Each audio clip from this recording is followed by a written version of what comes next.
कुरान में कुछ आयतें ऐसी हैं जिनसे ना अकीदा बनता है ना मसला। तर्जुमा करने को तो आप कर लेंगे, लेकिन तर्जुमे का जो जाहिर पहलू है वो मान ही नहीं सकते आप।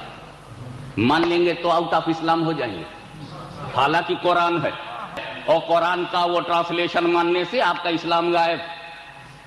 करो जरूर ट्रांसलेशन, मगर जो क्लियर है वो मानो मत। फॉर एग्जाम्पल, यदुल्लाह फौका अयदीहिम, इट इज कुरान।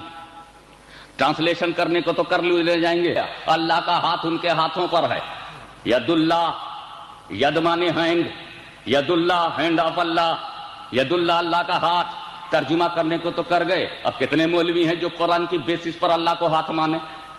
अल्लाह को हाथ है, अल्लाह को पैर है, अल्लाह को बॉडी है, अल्लाह के जिस्म है। जब जिस्म ही नहीं तो हाथ कहां से आएगा? और जब हाथ मानेंगे तो इस्लाम में रह पाओगे? तो यदुल्लाह से इनकार करो तो काफिर, और हाथ मान लो तो काफिर।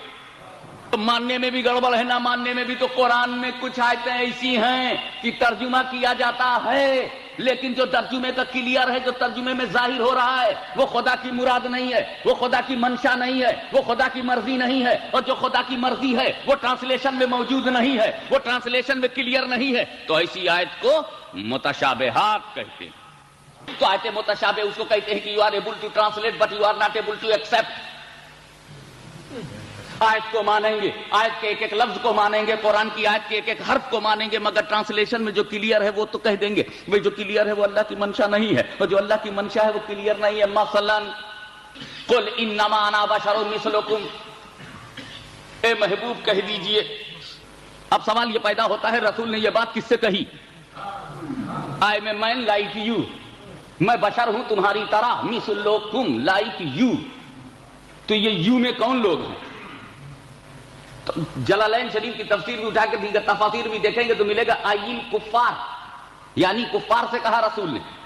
रसूल ने यह बात जब काफिरों से कही कि मैं तुम्हारी तरह हूं, तो पता चला कि एग्जाम्पल जो है काफिरों की तरफ जा रहा है। I am a man like you, तो काफिरों से रसूल ने कहा मैं तुम्हारी तरह बशर हूं, तो इसका मतलब यह हुआ कि मेरा रसूल अबू जहल की तरह बशर है, मेरा रसूल अबू लहब की तरह बशर है। तो यह हो सकता है? क्या तुम्हारा अकीदा है रसूल अबू जहल की तरह बशर है?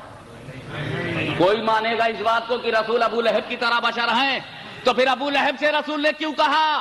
इसका मतलब यह है कि ट्रांसलेशन में जो जाहिर हो रहा है वो खुदा की मंशा नहीं है, और जो खुदा की मंशा है वो ट्रांसलेशन में जाहिर नहीं है। तो यह आयत भी मुतशाबिह है, और फिर इस आयत से अकीदा बनाना भी नाजायज है। मैं चक्कर में पड़ गया, जिससे जायज है उससे अकीदा बनाते नहीं, जिससे जायज नहीं उससे क्यों बनाते हैं? यहाँ का जो जायज है वो जायज से बनाएगा, जो नाजायज है वो नाजायज से बनाएगा। अल्लाहुम्मा सल्ली अला